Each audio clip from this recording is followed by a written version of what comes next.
Welcome, everyone. I'm so glad that you can join us for this event, which focuses on one of the vital topics in education. How do we assess young people in their learning? This is one of the presidential roundtable events, and so far we've held one on children's mental health and well-being, led by Jane Hurry, one on early language, children's early language, led by Iram Siraj. And today it's my great pleasure to, in a moment, be introducing Louise Hayward, who is leading the presidential roundtable today. But just a couple of things before I invite Louise to get going, as it were. I think BERA's role is its commitment to research, high quality research, and at times that research intersects with key policy questions. And I think it's fair to say that assessment, not only in England, the other countries of the UK and worldwide, is one very hot topic in terms of the quality of education and the quality of the outcomes of education. So the roundtables definitely, like all of BERA's work, focus on research. However, they're also designed particularly to engage with these policy questions, or with policy questions and with practical questions, and consider those in the round. And the reports that follow these events are written in ways that will address those components. So finally, from me, just to say, it's been a pleasure to work with Louise on the independent commission on assessment, and with colleagues who are also going to speak today. And Louise is bringing her vast knowledge of assessment research on assessment to bring to bear in today. So Louise, wonderful to be working with you again, and I'll hand over now. Thank you. Thank you very much, Dominic, for that kind introduction. And the question of the seminar is it possible, is it a possible dream to have high stakes qualification system that is more equitable and reliable than the systems that we have now? And it is absolutely wonderful to see that so many of you have chosen to attend this event. It's a real indicator that so many people care, and that's the first condition for developing systems that are more equitable and more reliable. Just a very little background to this. As Dominic said, Dominic and Joanne and Robin and others have been involved in working as part of the Independent Assessment Commission that was funded by the NEU. The report from that commission will be published on the 2nd of February, and I hope that you will all engage with it. We had intended that the report would be published before this event, but it's going to be that the launch event involves a number of members of Parliament, and the original date that we had for the launch had to be changed because it clashed with an event in Westminster that all MPs had to attend. So we've got things kind of back to front, where this was part of the publication of the report from the Independent Assessment Commission, but now we're really reflecting on the interim report. COVID has caused such disruption to education, and it has caused disruption to many high-stakes examination systems across the world. However, with all the dreadful issues that COVID has brought with it, it has opened up a space where perhaps we can question some of the practices in our systems that were always taken for granted. And this seminar then is setting out to explore the possibilities that arise from the disruption to high stakes examination systems, and to explore the extent to which it might be possible to design and develop new approaches to high stakes assessment that are more equitable and more reliable. So what insights are there from research that might inform this debate, and how might, for example, we conceptualize fairness? What might ideas of standards and how might ideas of standards and rigor be theorized to serve the rights of all learners? And what might we learn from practice internationally? So that's the context of what we're doing. The report from the Independent Assessment Commission is entitled A New Era, Equitable, Reliable Assessment. And so that is the focus for today. Each of the 4 presentations that we're about to hear addresses an aspect of how this debate might be taken forward. And many of the issues are issues that, although the Independent Assessment Commission's report is set in the context of England, many of the issues that arise from it are of significance both across the UK and internationally. So we're going to begin by looking at the concept of fairness. And as Dominic mentioned at the beginning, educational assessment has many people within it who might be described as boundary spanners, people who have worked across research, policy, and practice. Isabel Nisbet and Stuart Shaw are wonderful examples of that. They're both highly respected educational researchers, but they have very different backgrounds. Isabel, her background is a philosopher, and she has a career in government and in regulation. Stuart has worked with awarding bodies for more than 20 years.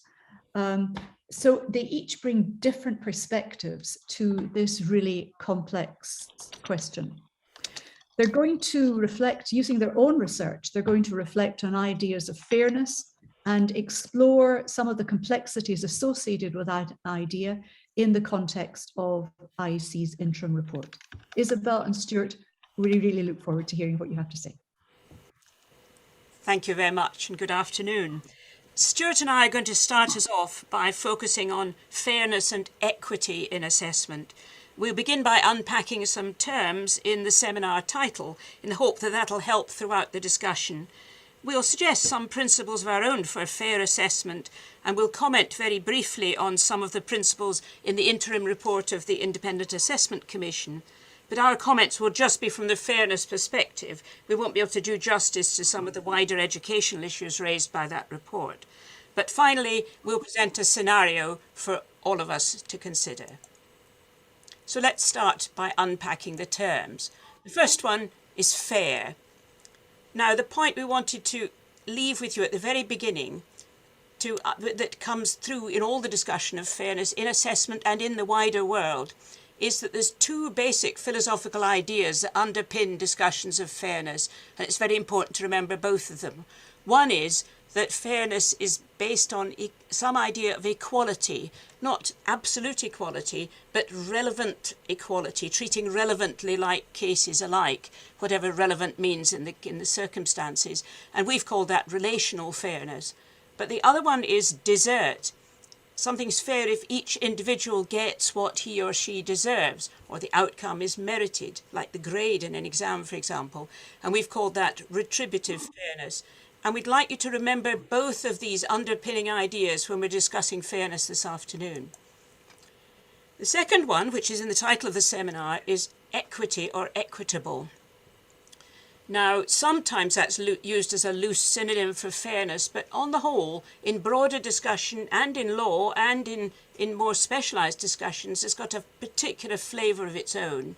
It's often reflected, it's not the same as equal, it's not equitable necessarily for everybody to get the same thing, but it's something to do with justice in a state of affairs. We've got a quote there from Cicada, and the suggestion we're making is that equity is about natural justice in the state of affairs of the moment, applying the strict letter of the law to do what is right in the particular case. And in law, when equity is cited, what is meant by that is that the court is asked to decide as the lawgiver would have decided if he, and I suppose it would be he, had known of this sort of case. An example from assessment, there was a court case in Australia about a young man, a student, who had a particularly unusual type of attention deficit disorder, which meant that he found it very difficult to start tasks. He just couldn't begin. And he went through an assessment under the rules of the particular university about how he could qualify for extra help for his exams. And the category that he came out for was awarded additional breaks during the exam. Now, of course, in his funny circumstances, that was just the last thing he needed, because that made it even worse, because each time he'd had a break, he wasn't able to start. But the rules were fairly applied in one sense, but you might think the natural justice for him was not there. And that's a difference between equity and some other kinds of fairness. And there's 2 quotes at the bottom. We're hoping that Gordon will be pleased to be in this company, but it's the idea that equity is a qualitative thing, and and what Aristotle is translated as saying is a rectification of equal justice. So it's more than just fairness. Moving on, reliable is in the title as well. Well, in this crowd of experts, all I want to leave with you is to remember that an assessment can be reliable but still unfair. If it's always been unfair and it's repeated and it follows the rules and it's consistent and predictable, it can still be unfair. And remember that reliability is not the same as fairness. High stakes, well, the outcomes clearly matter to someone or something. Something could be an institution or an organisation or a country. I know that we're going to talk about school examinations quite a lot, but I think it's important to remember that perhaps the highest stakes assessments for the candidate taking the assessment are probably fitness to practice assessments for professions and occupations, because literally the future working life of the candidate depends on passing that. And lastly, assessment. That's the last word in the title. Now, assessment, if you're standing back, is a judgment based on evidence or observation. I don't mean judgment in the sense of sitting in judgment in some negative sense, but answering the question, how am I getting on, is making a judgment based on evidence or observation. Theoreticians are familiar with the idea of the assessment argument, getting the tasks, the evidence from it, and then making an inference. And the important thing is to encourage you to think of assessment as an event, as an action that takes place in a time and place, in a context of things that have gone before and consequences afterwards. And always remember, assessment is in time and place. It's not just some abstract thing or a book in a cupboard. And I'll now pass on to Stuart. Thank you, Isabel. We now turn our attention to some of the principles we consider important for fair and equitable assessment, before very briefly reflecting on the principles enshrined in the interim report. Next. In our view, the account of fairness developed by assessment theorists has been too narrow, largely derived from validity. The so-called received view of fairness has its genesis in comprehensively conceived, well-documented, albeit technical conceptions of validity. And as such, fairness should be understood from an insider perspective.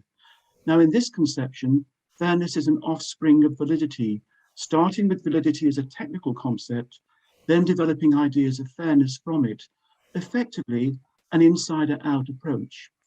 Now, in contrast, our account of fairness as applied to assessment sees it as a much wider concept based on views about society and human activities brought in from the outside world. Fair assessment should be seen, if you like, as a connected concept, applying societal concepts to assessment events in time and in a social context, effectively an outsider-in approach. Next. Isabel has argued that philosophical accounts of fairness have largely been based on the 2 fundamental concepts of equality and desert.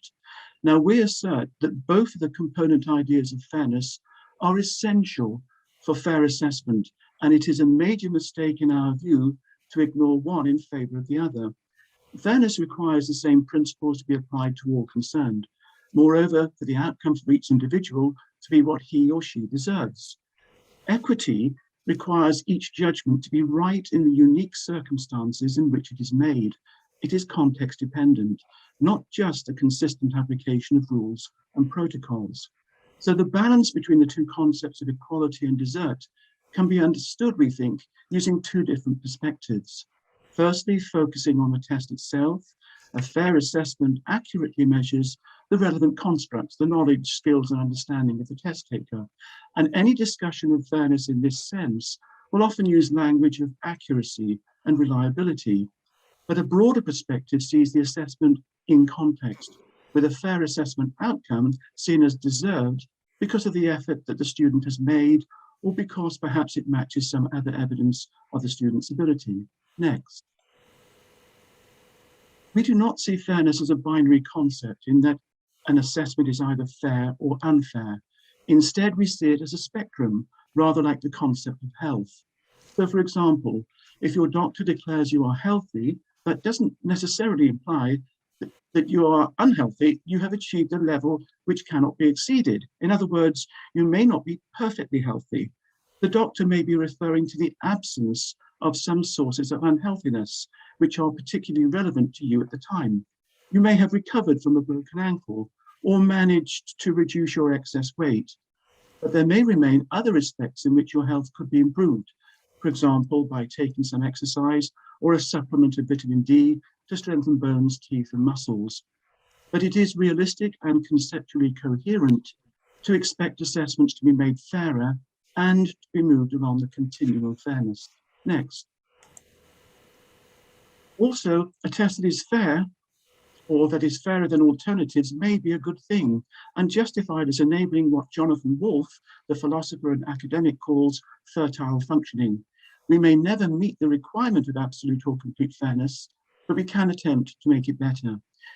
Mesick argued that test use depends for its legitimacy on adherence to established principles of validity, reliability, and fairness. Clearly, reliability is a key and important assessment concept. However, to repeat the point that Isabel made earlier, what if all assessments of some kind have always been unfair? Is reliability enough? What about consistent, repeatable unfairness? Importantly, reliability may be secondary, perhaps even an irrelevance, if the whole system is unfair. Next slide.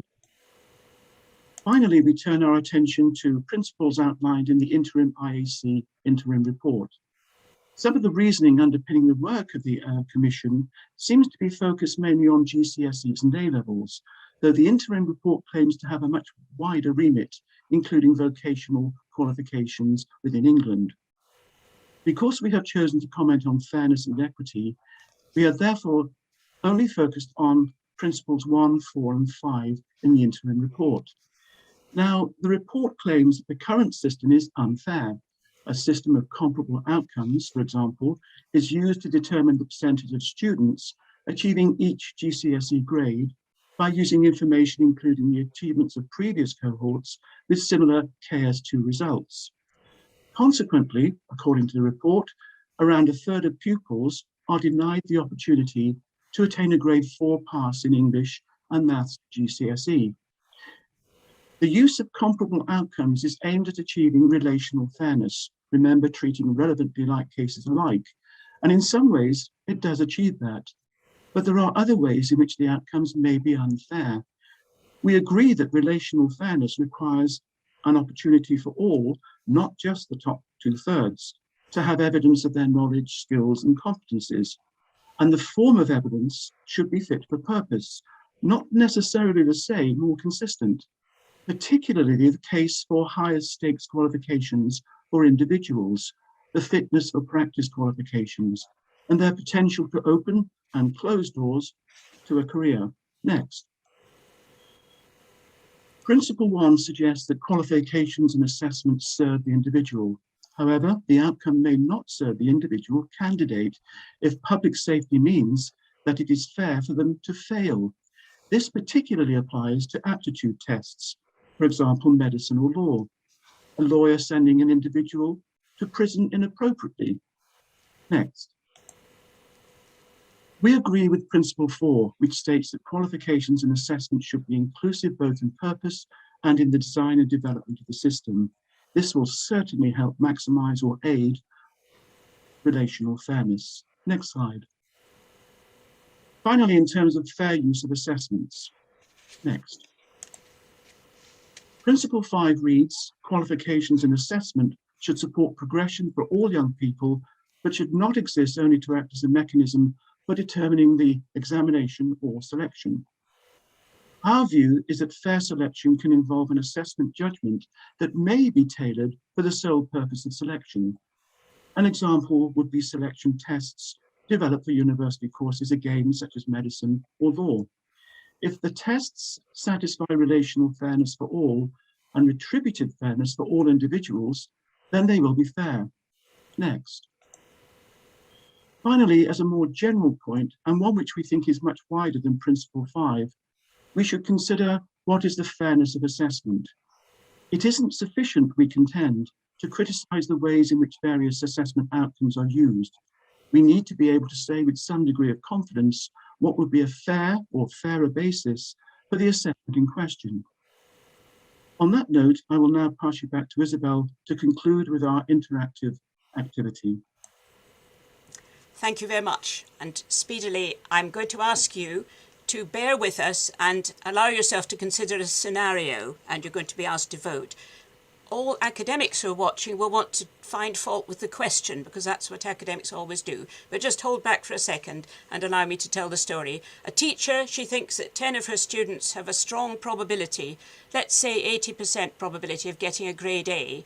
They're told they're really good, they're grade A level, and they're expecting an A, and the parents are told at the parents' evening, your daughter's really good, she's going to get an A. The exam system used relies heavily on terminal written exams. Now, in so-called normal times, 2 out of the 10 would probably not perform so well on the day, and they would get a B. They might not have been able to do enough preparation, or they might have been dumped by their boyfriend the day before or something like that, but they would get a B. Now, because of COVID in this scenario, the exams are cancelled, and the system used tries to be fair, to be equitable and reliable by applying the same rules to everyone and by being consistent with past years. So 8 of the students are given an A and 2 are given a B, and you've got to find which 2. So the fairest way was to take the bottom 2 as ranked by the teacher. And the question that you're being asked to vote for with the gizmo you've got on your screen is, what is the fairer mark for the bottom 2? I can tell you that the bottom 2 are furious at this. Their parents are outraged and write to the Daily Telegraph. So what do you think? Which is a fairer mark, an A or a B? I'm asking you to vote now.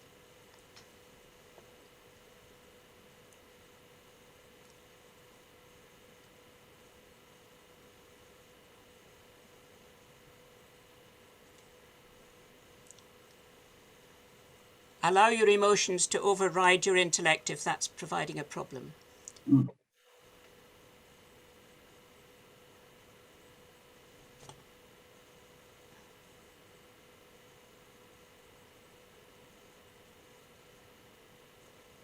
I think we're finished voting. No, it's coming up. Some more B's coming along.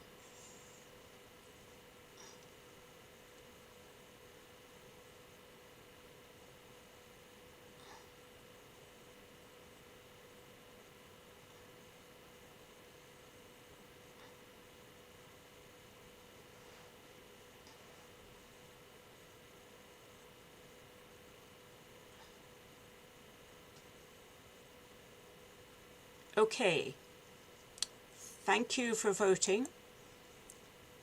Can I just say that the majority of you who voted for A, you need to think throughout this afternoon's discussions at what that means for the exam system that you may have been involved in up to and during COVID, and particularly if those of you who are coming from England, what that says about the system of GCSEs and A-levels that we are, quotes, returning to, and what it means for what is fairness in high-stakes assessments. Thank you for listening. Thanks very much.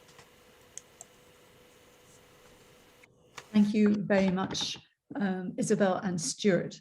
And taking on from the ideas that Stuart and Isabel have raised and about the implications of some of these ideas, what I'd like to explore with you in the next few minutes is thinking about some of the challenges that we have to face if we are going to develop systems where qualifications are more equitable and more reliable.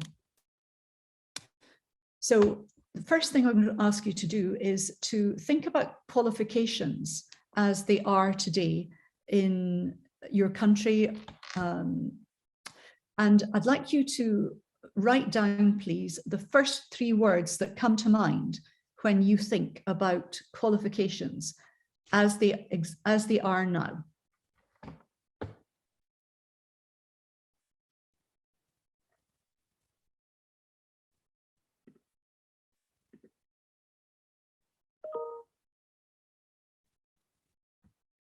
This should come up as a word cloud.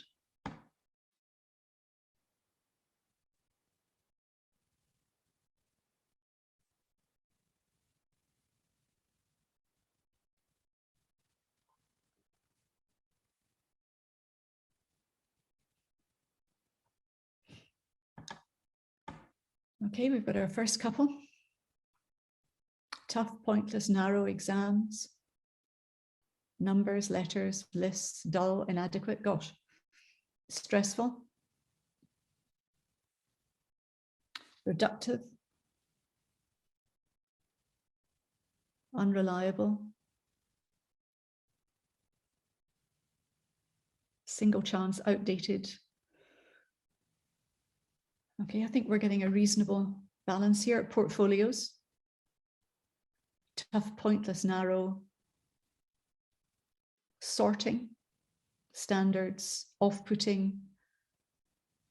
Okay, thank you very much for that.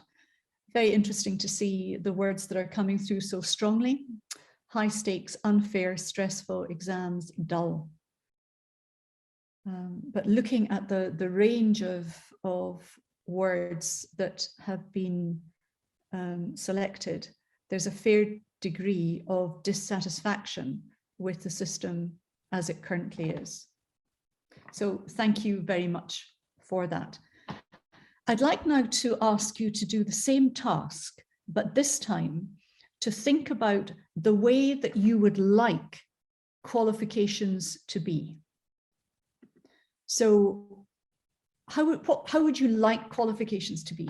And what 3 words come to mind when you think about qualifications as you would like them to be or you would like them to become?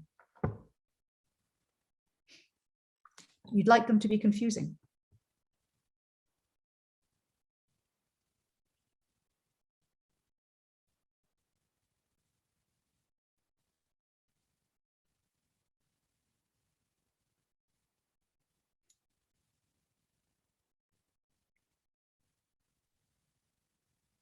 Okay, some really interesting ideas coming through. So engaging is absolutely the most common idea. Explicit criterion referencing, progressive, adaptive, syllabus, teacher assessed, diverse, multimodal, rewarding, effort, diverse.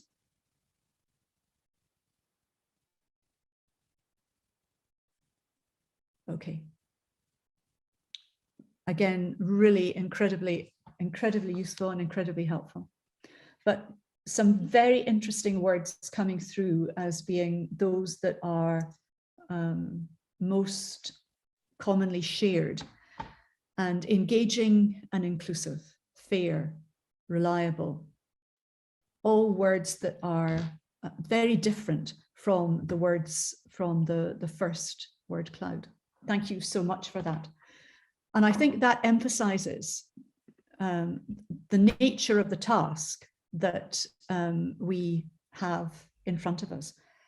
And there are a number of challenges that I could have selected, but I want to focus on 3.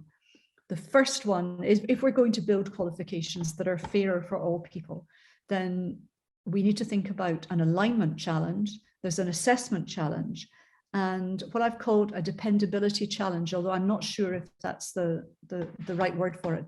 But let's take a look at some of the challenges that we're going to face. And I'd like to start with sharing with you a publication that came from the Independent Educational Assessment Network. And I know that some members of that network are in the audience today. And one of the subgroups of this, it's a group of researchers and policymakers and practitioners from 12 nation states who work together to tackle some of the more intransigent educational challenges that we all face. And post-COVID, a subgroup came together to look at the evidence and to think about the future post-COVID. And they identified 4 major disruptors in the system. The fact that COVID had led to the collapse of classroom spaces and school walls, radical changes in instructional practices, the widespread cancellation of large-scale examinations in many countries, and that the pandemic had itself highlighted equity challenges that are embedded in many of our systems. And that just gives you a brief overview of the countries involved in the educational network. But the group derived 4 imperatives that if the kinds of assessment imperatives for citizens to thrive if in uncertain and disruptive times. And imperative 1 was assess and therefore drive learning that students will need to succeed in the future, and to align what's important for young people to learn and to be able to do with what is assessed or examined. And that was a really key theme that emerged through the word clouds, the idea of bringing curriculum and assessment into better alignment. Imperative 2 was keep accountability systems designed to evaluate the efficacy of policy and practice focused on system level learning and improvement rather than judgment, comparison, and categorization. So recognize that qualification systems are part of wider assessment systems, and that if things are going to change and improve, then it requires paying attention to the assessment system as a whole. The third imperative was to identify, monitor, and respond to the impact of assessment on well-being and plan for positive impact. And again, one of the themes coming strongly through the word cloud when people were thinking about qualifications as they are just now was the number of the responses that referred to the negative impact that many of our systems have on young people's health and well-being. The fourth imperative was to use technology to support learning, not as a substitute for teacher decision-making and dialogue with learners, to see relationships as being at the heart of the process. And the fifth imperative was to execute a comprehensive and inclusive plan to improve understanding of 21st century assessment across communities. And hence the focus today on bringing together researchers, policymakers, and practitioners. But fundamentally, it's shifting our way of thinking to see curriculum, pedagogy, and assessment as being the DNA of learning, and qualifications, therefore, as part of that process. The second big challenge then is an assessment challenge, and it relates to another continuum, which is the learning judgment continuum. Paul Newton and others have made reference to the large number of purposes that assessment serves. But essentially, across all of these purposes, assessment serves 2 functions. It either supports progression in learning, or it's involved in judgment, selection, categorization. And the evidence that we have over time from research is that when assessment tries to serve both, it is the judgment function that will dominate. So currently, qualifications principally serve as the basis for selection and for purposes of accountability. But the question is, in the less predictable world, less predictable future that Industry 4 represents, then is it going to be possible to reframe our qualification system to encourage it to become part of, or to serve a function of being part of progression in lifelong learning. So if we think about what we mean by progression, then Margaret Heritage has been writing for many years about that and argues that teachers need to understand the pathways along which students are expected to progress, and that without such understanding, then you end up in a position where, without intention, disadvantage can be built into a process. And also that despite a plethora of standards and curricula, many teachers are unclear about how learning progresses in specific domains. In the CAMI project, which is work that we've been doing with in Wales, where policymakers, practitioners and researchers in University of Glasgow and UWTSD have been working to build a progression framework using participatory research across these communities, constructing an evidence base with teachers and students. With teachers, choose some people in your class. What kinds of things do they know, understand, able to do when they come into the class? By the time they leave, what progress has been made? Can you chart the progression? So not only using research to develop ideas of progression in the curriculum, but also using young people's learning and also reviewing international curricula.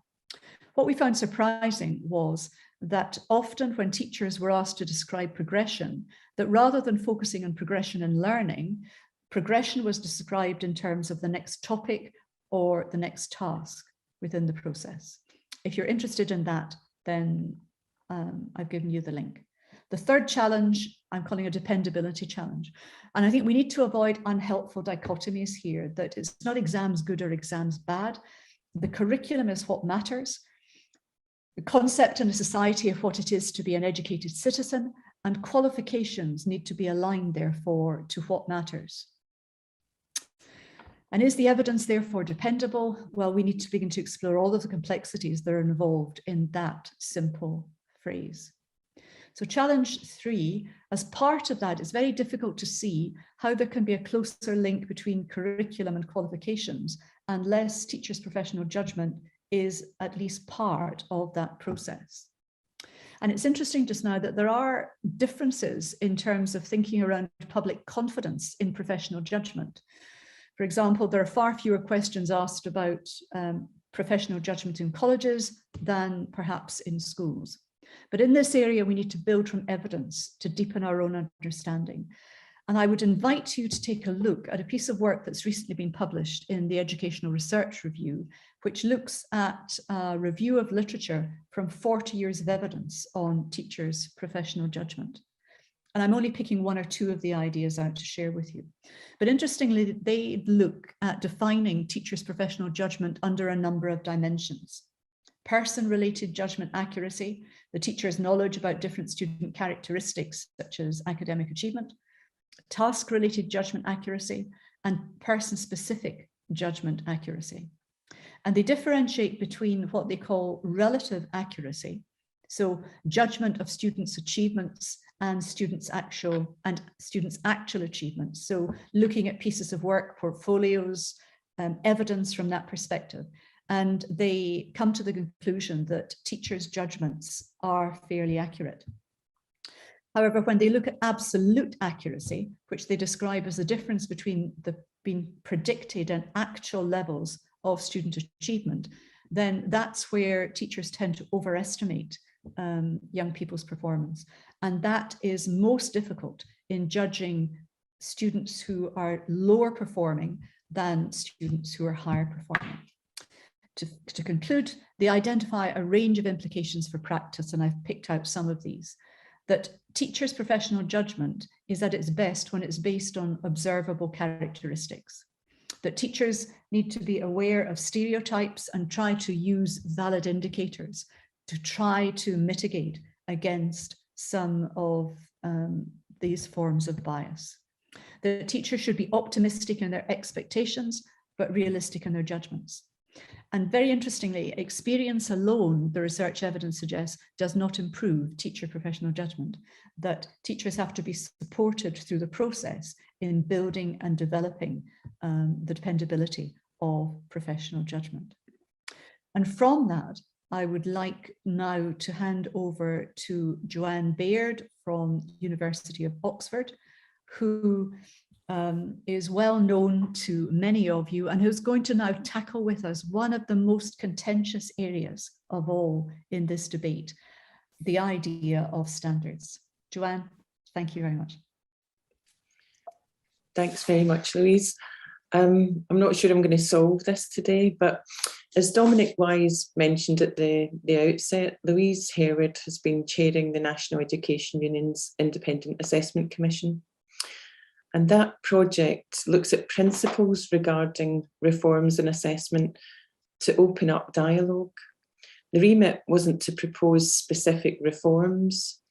So in this session, I'd like to open up the discussion about what it could mean to have high standards and whether moving away from the current system would prove problematical in that regard.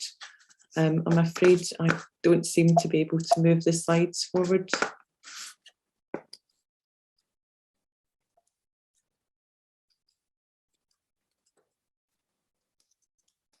Oh yeah, it's now working, thanks. The word cloud that Louise asked you for showed that there are lots of negative views about the current system, and looking internationally, I have to say things could be a lot worse. Nonetheless, we do need our qualification system to adapt and to move with the times. But the problem is the status quo is always powerful. Change is difficult and current norms are accepted. In the case of educational assessment, the current system, whatever it might be, usually has the backing of the government, who have in all likelihood put it in place. Certainly that's the case now, and we saw the then Secretary of State for Education justify the case for exams backed by the regulator Ofqual. My contribution here isn't about whether or not we have exams. Any assessment system we have will privilege some students over others. So changing a system is politically contentious. Equity in assessment privileges certain kinds of candidates, particularly if a single system is imposed on everyone, and a single system can be seen as a route to equity. So this raises all sorts of issues for us about how we even think about equity in relation to national systems. Now, during COVID, there's been a shock to so many of our systems, food distribution and all the rest of it, but including high stakes assessment. And this UNESCO report from 2020 documented the various ways in which governments responded. There's also work by Dennis Oppus on this. So these papers are snapshots of the policy at that time, and some of the governments will have had to change their position to adapt to the pandemic.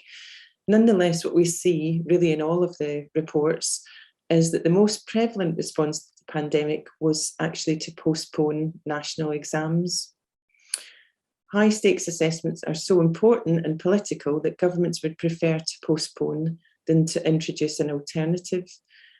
In some cases, such as the Gaokao in China, they're so woven into the cultural fabric that one of my students, Mao Chen, predicted that whatever else happened, you could be absolutely certain that the exams would go ahead, and they did a few months later than normal. But alternatives are possible, and some governments took that path, including moving exams online. Now, as you all know, the English government cancelled the exams and put in alternative arrangements. We saw that the algorithm was roundly rejected by public opinion in 2020. Not just in England, of course. And ultimately, centre assessed grades were adopted, and in 2021, teacher assessments were used. So what did we learn about high stakes assessment in the UK from this and the definition of standards? Well, one thing is we learned that public confidence is hugely important to the currency of assessment. We also learned that the logic of the grading for individuals matters. It matters what the warrant for the grades was. So a statistical method, became known as the algorithm, couldn't easily replace the traditional link between student performances and grades. This also teaches us that individual level logic and population level logic both matter for the outcome of our national exams. At other times, we've had problems with grade inflation, and that also undermined the currency of exams. So just to focus on our national assessments for a moment. National school level exams in the UK are curriculum-based assessments. The root of this way of thinking about assessment is in education, and by this I mean things like GCSEs and A-levels. And as you know, the typical format used is short answer or essay exams. These assess against a specified curriculum, and the formal definition of standards in these approaches is attainment referencing. And this takes into account both student performances and the national statistics to produce the grades. Now, essentially, the education system operates on a certain level of stability in the outcomes year on year. It gives people an expectation to work on. So higher education doesn't usually have to worry that nobody will get the grades or that everybody will. However, it doesn't depend on a normal distribution, this approach, at all. When we think about the quality of the assessments themselves, the quality criteria we typically use are validity and reliability. And there are different facets of validity and reliability. And different ways of thinking about assessment give more emphasis to particular forms of validity and reliability. Now, in curriculum-based assessments, it's content validity that's the most important focus, because it matters whether they're assessing the right curriculum material that's been set out for people to learn. And we're also very concerned in curriculum-based assessments for inter-rater reliability to be high. After all, if we're going to have a national exam, the whole point is that your results don't depend on the marking within a school, that there's a consistency across schools. So why am I telling you things that you already know? Well, the point is that this isn't the only way to think about assessment, and I'm going to go on briefly to introduce another couple of ways. Now, outcomes-based assessments are typically to be found in vocational education, but actually this approach also describes what goes on in higher education and universities. The historical roots of this way of thinking are in vocational education. And a typical format is a list of criteria that are ticked off for assessment, sort of can-do statements. And as Stuart said, they're often to show fitness to practice. So in this approach, rather than attainment against a curriculum, it's competence that's of interest. Is the person competent to be a plumber, a hairdresser, a medic, and so on? And the approach to standard setting is criterion referencing. Standards are written down by qualified experts and then judged by suitable experts too, who can identify whether the standards have been met by the candidates. And in terms of outcomes, a person passes or fails depending on whether they've met these standards. Often people don't submit for an assessment under outcomes-based assessments unless they're ready. So like the driving test, for example. So it's perfectly possible that everybody could pass or no one can pass. Everything is dependent on whether the standards have been met. And when discussing the quality of these assessments, there's a lot of focus upon how authentic they are, but it's their predictive validity, sometimes their concurrent validity, but predictive validity in terms of whether they tell you how good a person will be at the job or if they're currently good at the job, that are the things that are most discussed. Given the reliance on expert judges, inter-rater and intra-rater within an individual judge matter the most in terms of confidence in the quality of the assessments. Now, a third way of thinking about assessment is a construct-based approach. This is a psychological way of thinking about assessment in which the object of interest here isn't attainment or performance per se, but instead it's a psychological property of the individual, an underlying latent ability. Now, this is the style of thinking that is associated with intelligence or personality testing, but it's also applied in educational assessment, such as in the American Scholastic Aptitude Test. Another example would be the OECD's international test PISA, in which literacy is assessed not against a curriculum, but in terms of the candidate's latent ability. And a typical assessment format here would be multiple choice testing. Now, the definition of standards here is a construct referenced approach in which candidates with the same level of underlying ability get the grades they deserve.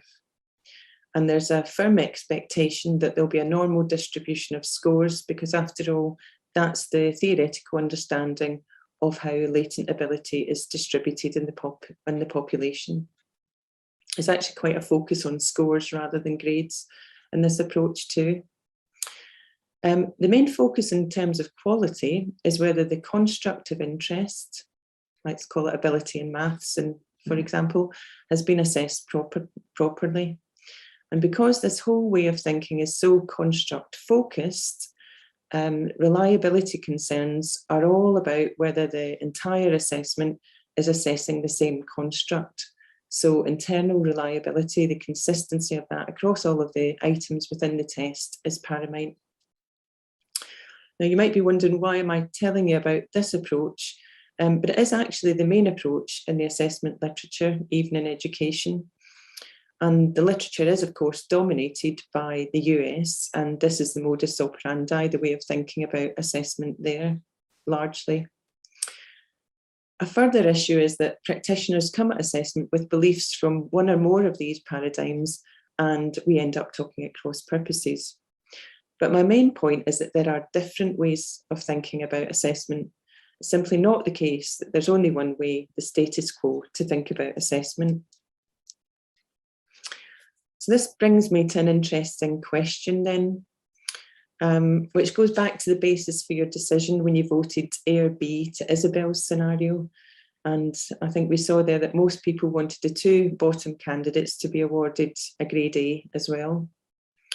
Now, you might want to mix and match the different approaches to defining standards, cherry picking the bits you like, but we will come unstuck when they don't operate well against all of our assumptions and we get evidence that's contradictory. Then we get left having to make choices about what to prioritise. So I thought it'd be interesting to put you in the hot seat. Let's say we're about to redesign GCSE.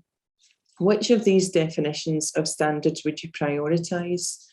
Do you want criterion referencing, in which people pass if they meet the criteria? In that case, don't expect stability in outcomes year on year. Would you like a more general due process approach in which you're happy that the grades are valid so long as all the procedures that were published in advance have been followed? They get transparency, but don't expect a guarantee of outcome distributions. Or how about cohort referencing? I didn't discuss this earlier, but Stuart did mention it. And this approach, you give a certain proportion of candidates the grades. And in fact, the comparable outcomes method that Ofqual has been using has often been argued recently to effectively be cohort referencing. But that's a topic for another day. Or would you like construct referencing, in which the grades are given if the underlying ability is of the right standards? We use sophisticated psychometric techniques to get to this outcome, and so transparency is often lost in systems that use construct referencing. Or do you like to stick with the current definition that we have, which is attainment referencing? In this case, we use evidence from both students' performances and national statistics. And you can expect some level of national stability in outcomes unless there are big shifts in teaching and learning, but there's no individual source of evidence that you can point to justify the outcomes. You actually have a mix of evidence blended in each case. So now it's time to make your choice.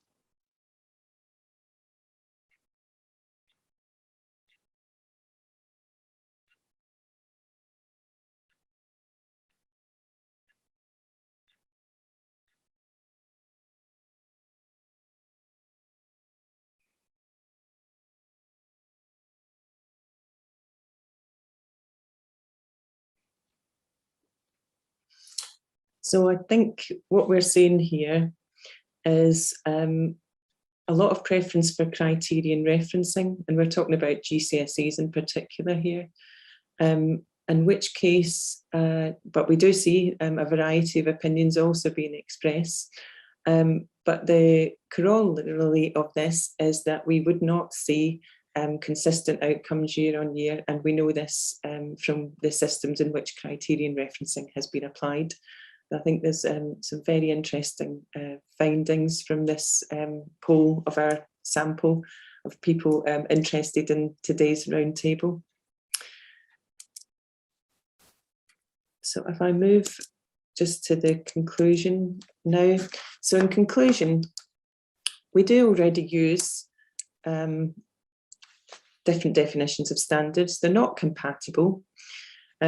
I've introduced different ways of thinking about assessment, each with different positions and standards. A big lesson that I take away from the pandemic was the importance of public confidence in grading. Therefore, if we're seeking to reform qualifications, a democratic process is important for their acceptance. Consensus, as we've seen, is unlikely because there are different interests at stake. And nonetheless, I think the process of consultation, negotiation and discussion is important for the fabric of the qualification system to operate well. Thank you.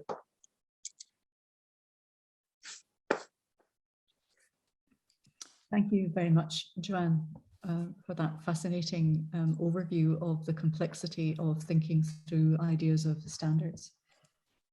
And we're going to turn now to the final speaker, Gordon Stobart, who Gordon is, as many of you will know, another boundary spanner in that he has been a teacher and he's worked with exam boards, and he's a highly regarded international researcher. And he's now going to share with us some thoughts around what alternatives might there be? Is there anything that we might think about as we consider practice in other countries? Gordon, thank you very much. Over to you. Thank you. Yeah, what I'm going to do is take a brief comparative look at the British exam tradition. You're entering a PowerPoint-free zone at the moment. My basic assumption is that exams or alternative forms of assessment are social products. I think our previous speakers have made this clear. What's assessed, how it's assessed, how the results are used are cultural decisions. They're not neutral scientific techniques. One of the dilemmas of the kind of construct theory approach. And Joanne's the models that Joanne's presented us with there, models of assessment that they are socially determined. Why has the United States gone for a more construct-based psychometric model while Britain continued with a kind of 19th century cottage industry model of written exams? And this is all deep in the culture. There was an attempt between the wars for the American foundations to try and get Europe to do their kind of exams, and it was a disaster. The French had walked out within 2 days. Even, and I would say as well, even discussions of fairness and reliability have to be taken in a cultural context, and Isabel and Stuart's work's very powerful on this, and I recommend their book as well. But more recently, the idea of the Black Lives Matter movement and what that's making us think about the curriculum. new ways of looking at the curriculum. This is cultural. In America, some universities are no longer using SAT scores because of the cultural biases that have been asserted against them. And interesting, with our British obsession with reliability and comparability, because we've got competing exam boards, the French just don't share this. The French are really not very interested in reliability or comparability. They're actually interested in what were the questions that were asked. What's the philosophy and stuff. A bit more interesting, actually. So most cultures in the assessment system, as in most cultures, the assessment system's historically embedded. And for many systems, it goes back to the 19th century. That includes the British tradition, where the Victorians developed a love affair with examinations, great enthusiasm for them. And I'll come back to that, but this is why it's hard to change examination systems, because we're embedded within them. If our parents and their parents went through a similar examination system, there's a kind of cultural assumption that you can't do it any other way. And I hope one of the things I'll try and do in this contribution is to say there are other ways of doing it, because lots of people do it differently. But we hear a great deal. The Gavin Williamson quote about exams are the fairest way, etc. The idea that this is how it has to be. And sometimes it's teacher resistance to change, because they've been teaching exams. They actually prefer this to opening this up.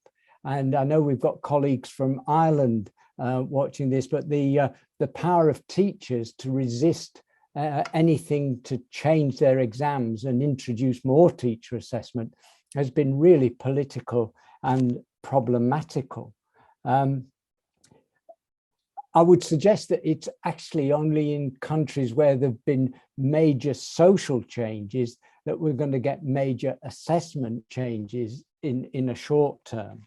And we think of that perhaps with the former Soviet republics, where they've broken away from the very corrupt Russian system at the time and developed their own. So we've got some quite advanced systems in, say, Poland and Estonia and the like, because there've been major social changes.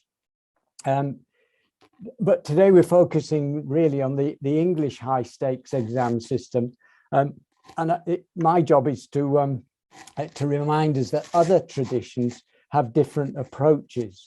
And I want to suggest actually that the British system is the outlier. It's not at the center of educational assessment. It's an anachronistic outlier.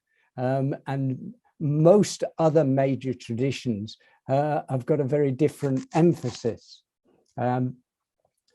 And this is because, and by British legacy, I mean, I'm talking about the not only the United Kingdom and Ireland, but some of the legacy examination systems in, say, Singapore and Hong Kong and the like, and Africa, some of the exam systems there that have carried on with the British tradition. But if we look at other traditions, they use a much more a mixed economy of assessment for their high stakes. And this includes examinations and teacher assessment, and a richer mix than we see in the UK.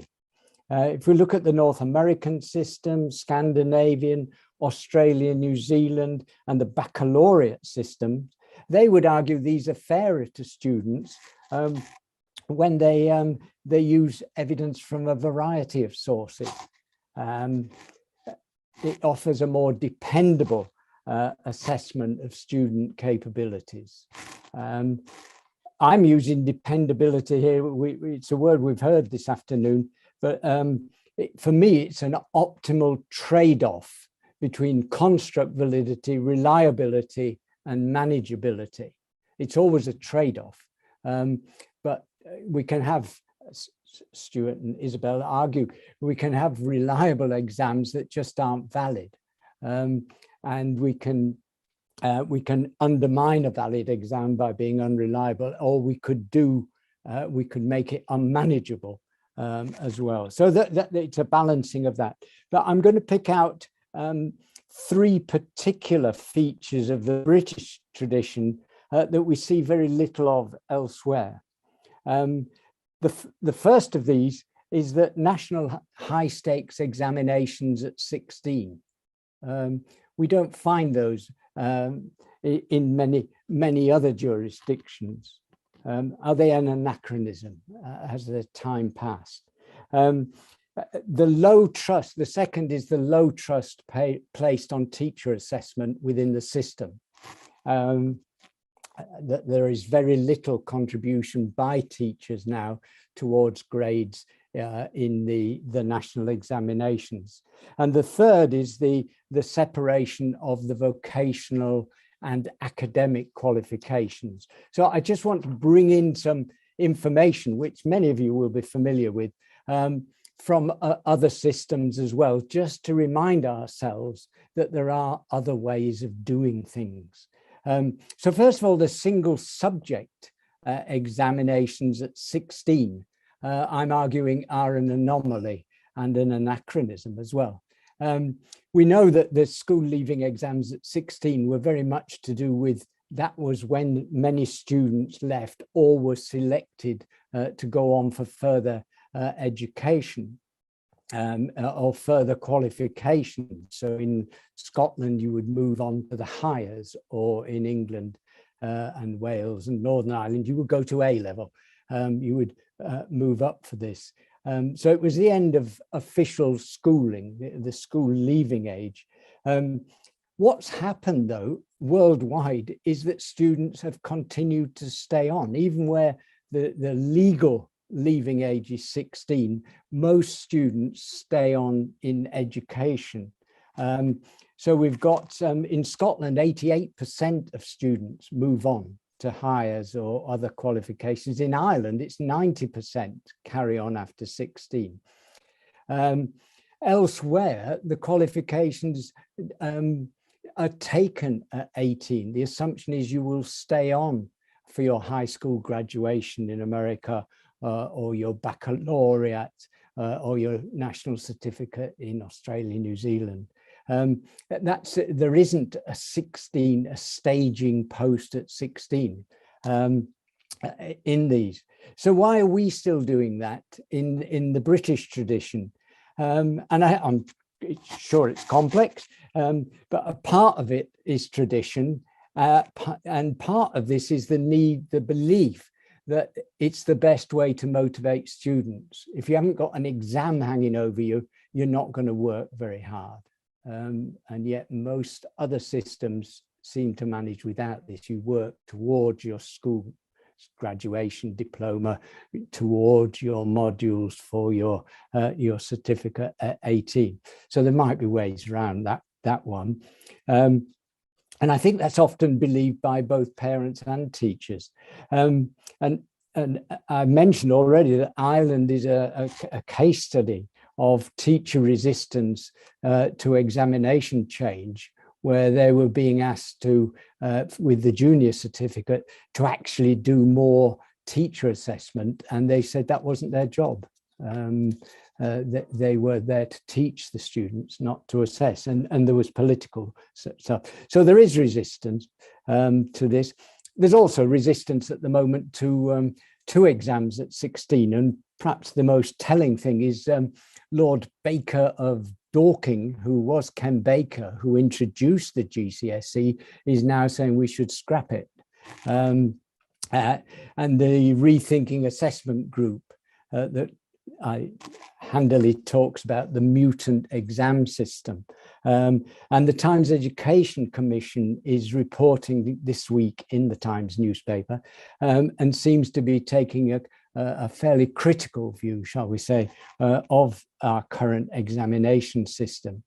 The dilemma is the policy push to say, let's get back to normal exams as soon as possible, rather than seeing this as an opportunity for some shifts. The second that I want to come on to is the second idea from the British tradition, is the low trust in teacher assessment. It's in England, it's been virtually eliminated from mainstream subjects at 16 and at 18. As many of you will argue, this has been driven by the accountability system. Schools are judged by their exam grades with a kind of fierceness that you don't see in other countries, other jurisdictions. The risk is if you allow teacher assessment, you will get teachers maximizing their grade scores so that the school looks better. And that was the historic political logic, that this is teachers rewarding themselves. And so we can't let teachers play a role. So one of my I suppose bigger thoughts is that we won't change the assessment system before we change the accountability system. As long as the accountability system stays in place in the form it's in, we can't expect much change to our assessment system. And all this is despite UK teachers being well qualified, probably better qualified than many other countries. Unless it's vocational, where they have to, we need them to make assessment decisions. But it's not the case in other major traditions. In North America, teacher assessment counts, and it's continuous assessment. That's almost an alien concept in the British system, a continuous mapping of progress rather than specific projects or coursework or the like. So it's the bulk of the high school graduation diploma.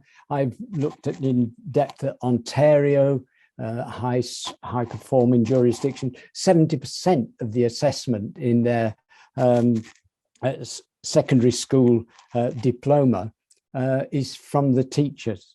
In the French baccalaureate that we think of as an exam, it's 40% from the teachers. And includes a much wider range of assessments and formats of assessment as well. Norway is 80%. The Scandinavian tradition is that teachers have always played a major role, and that goes back to the 19th century as well, when they battled with the universities. So we're the outlier here, and perhaps we need to think more about what is involved in continuous assessment as well as kind of coursework assessment. And the final thought is the separation of the vocational and the academic, or the general.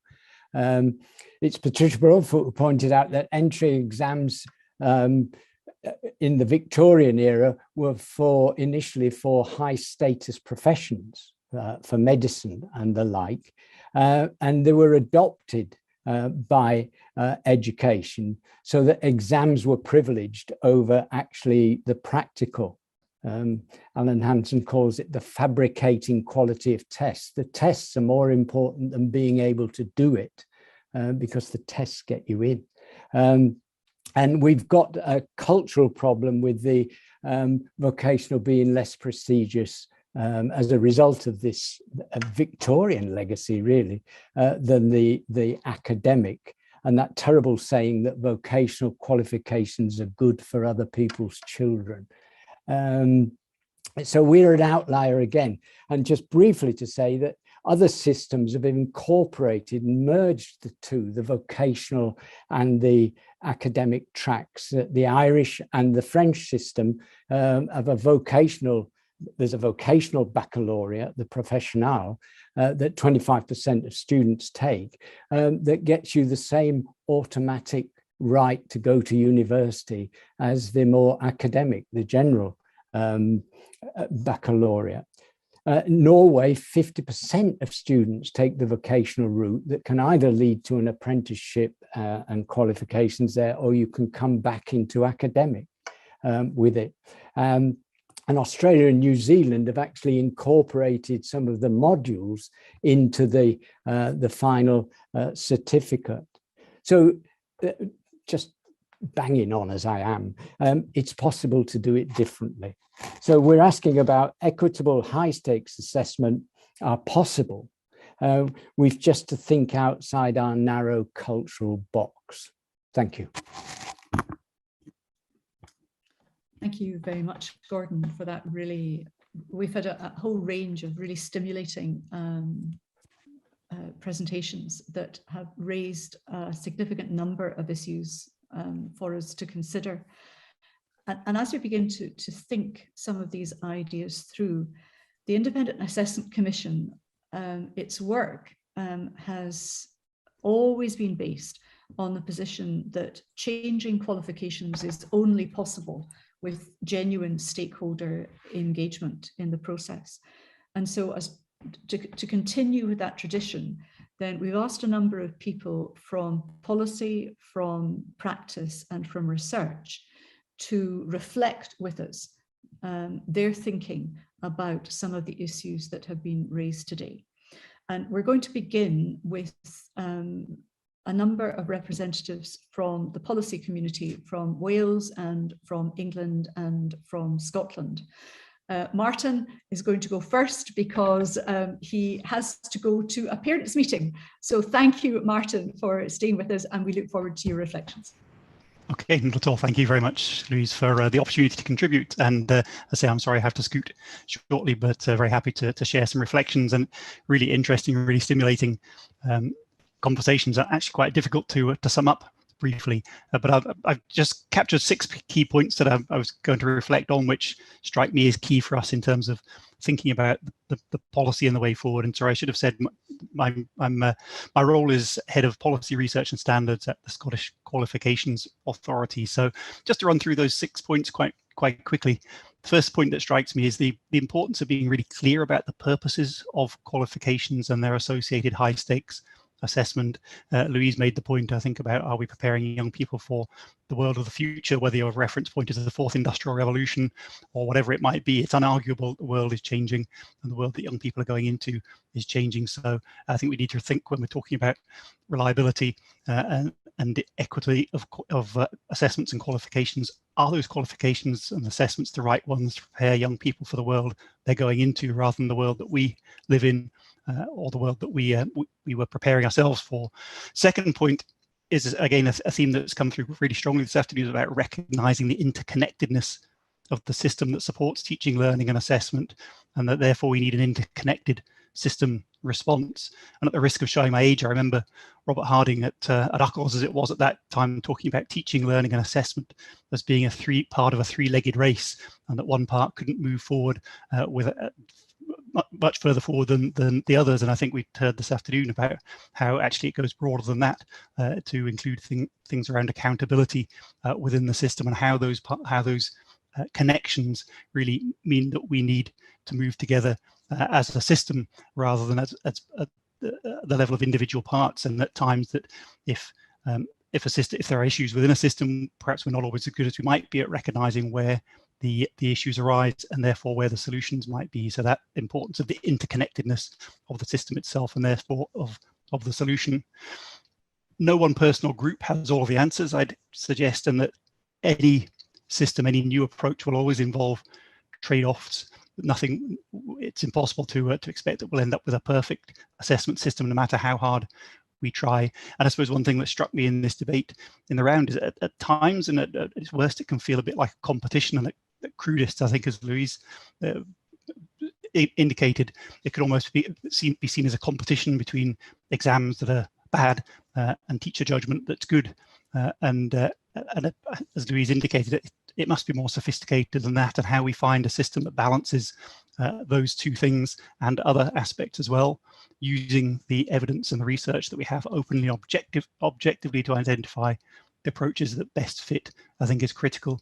And within SQA, we have responsibility for a wide range of qualifications, including the general qualifications mainly delivered in schools and vocational qualifications delivered in colleges and workplaces. All of our vocational qualifications are outcomes based, so that gives us the opportunity to reflect on that experience and how that might play across into qualifications that are delivered in other places. Fourth point, we should be united by a genuine commitment to do the right thing by learners. Perhaps nothing more to say on that, except that in Scotland we are, I think, leading the way in the UK in implementing the United Nations Convention on the Rights of the Child.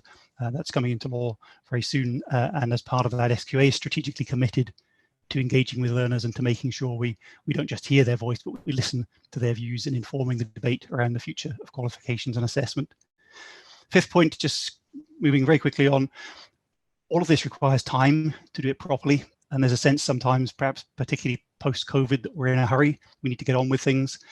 I'm sure we'd all subscribe to the view that it's much more important that we do things right than that we do things quickly. The consequences of not doing them right are so great, are so significant that we need to do them right.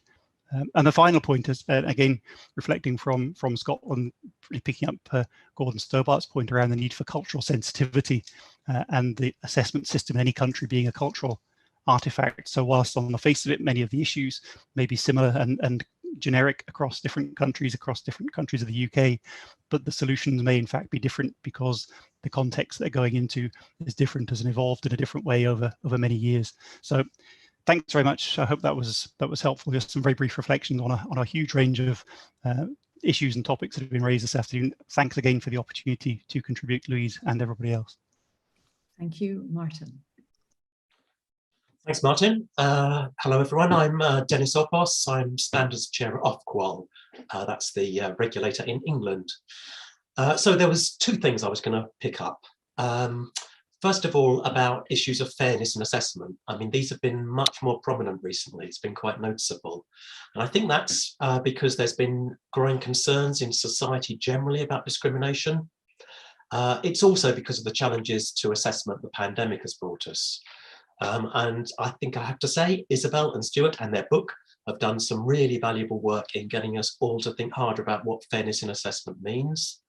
And in Ofqual, we're presently thinking about how fairness best fits into our remit so that we can build fairness in assessment much more coherently into all our work. Secondly, I want to pick up on, well, Louise and Joanne and Gordon all touched on aspects of this, and it's to do with teacher assessment, teacher professional judgment, and its relationship with public confidence. So at Ofqual, we write our regulations in a way that optimizes validity, and so it's defensible. And to do that, we balance what ought to provide the most valid assessment against threats to the validity. Threats to validity of teacher assessment can come from external pressures such as accountability systems. Gordon picked up on that. They can also come from challenges with authenticity. They can come from manageability of the assessment. So there are all of these challenges that we have to face. Now, Ofqual's got 5 statutory objectives that we have to follow, and one of them is about public confidence. And public confidence is really crucial. Exam results, qualification results are only of value when there's a widespread public agreement that they're valuable. You can argue that public confidence is more critical than validity. Now, I'm going to just talk about some unpublished work.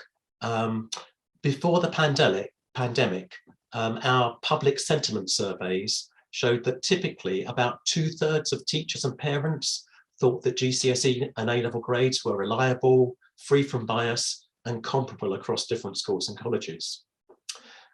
We did some further field work last year, and only 1/3 gave positive responses to questions about those aspects of the 2021 GCSEs and A-levels. And of course, those GCSEs and A-levels were wholly based on teacher assessment. The issues relating to utility of grades didn't suffer quite so much, but what we are seeing is a lack of, or a decrease in confidence amongst teachers and parents to do with teacher assessment. And that's a real challenge for us. Until we address that confidence issue, it would be very hard to inject more teacher assessment into GCSEs and A-levels without risking a real dip in their currency value. So I would finish by saying that's where I think we need to do more work. And when I say we, I mean the teaching profession, researchers, regulators, all of us really need to see how we can address that confidence issue. Thanks for listening, and we're off to Wales and Tom. We are off to Wales. Thank you, Dennis. Good afternoon, Prynhawn Da. I would like to follow on by trying to offer some brief remarks on the very deep and complex issues in the presentations from the policy perspective in Wales. I think I'd also want to start with a general remark to commend BERA for putting on this session and doing this work, and for promoting discussion of these important dimensions of assessment.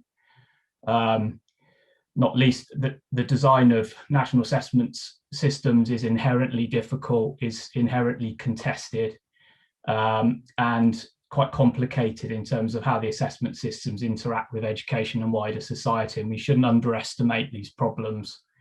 They may always be quite contested. But I agree with the dimensions covered in the presentations. It's important for us to define our concepts, be clear about what we mean by equity and reliability and other concepts, reflect on what we want the qualification outcomes to represent and mean, which links to the topics of standards, and what they measure, and whether they measure attainment, whether we see them as measuring progress, etc. Important that we reflect on the past, what we learnt from previous experience. We don't want to just make the same mistakes again. We need to carefully consider the role of teachers in assessment, taking into account all the other jobs that teachers do. I won't dwell on that, but because other people are a better place to comment than me. And we also need to look at what people do elsewhere and try to learn from the purposes and the uses, underline the designs of those assessment systems. But I think try to avoid oversimplistic approaches of just copying and pasting approaches elsewhere into our context and assuming that they will work. I feel duty bound to say that qualifications that are designed specifically for Wales already have some differences to those elsewhere. So, for example, we retain more non-examination assessment in the GCSEs in Wales, although I would acknowledge that there are also significant similarities. I agree with the points that assessment systems are ultimately a social construct. They can and should change over time. But I also agree that there are serious risks of unintended consequences if the changes that are made are rushed or driven by oversimplified thinking. So it's very important to consider both sides of the argument. What are the pros and what are the cons? What does the new system prioritize and deliver? And what are the deficiencies that you are conscious of trying to mitigate, but also perhaps willing to accept because of what your priorities are? On the theoretical side, I'd be quite careful, just thinking about the title of this seminar, in aiming to maximize reliability and equity, bringing in some of the comments earlier about validity and concepts like that. You need to, from one perspective, increasing reliability and increasing equity, at least in terms of minimizing bias and prioritizing relational fairness, might lead you to a position where you would have more exams, not fewer exams, more assessment in total, because more assessment means more reliable outcomes. And you might get to the point where you might think, well, we can't have extended mark items or essays and so on in GCSE assessments anymore because they're quite hard to mark reliably. So I would be quite cautious about that. I would caution you to frame your thinking in terms of these wider concepts of validity and acceptability and public confidence as well, that have been touched on by others. I think you need to define what you mean by reliability. and whether what you're proposing is a different concept of reliability or a different weighting of it. You need to bear in mind that whatever approach you take to assessment, someone somewhere can do a research project that shows how reliable your qualification outcomes are if, for example, the evidence that was marked to reach those outcomes was marked by somebody else. So you need to think carefully about that as well. What is it you're saying about reliability? Are you proposing a different approach, or are you saying that it needs to be weighted in your view appropriately in relation to other aspects of validity and other considerations?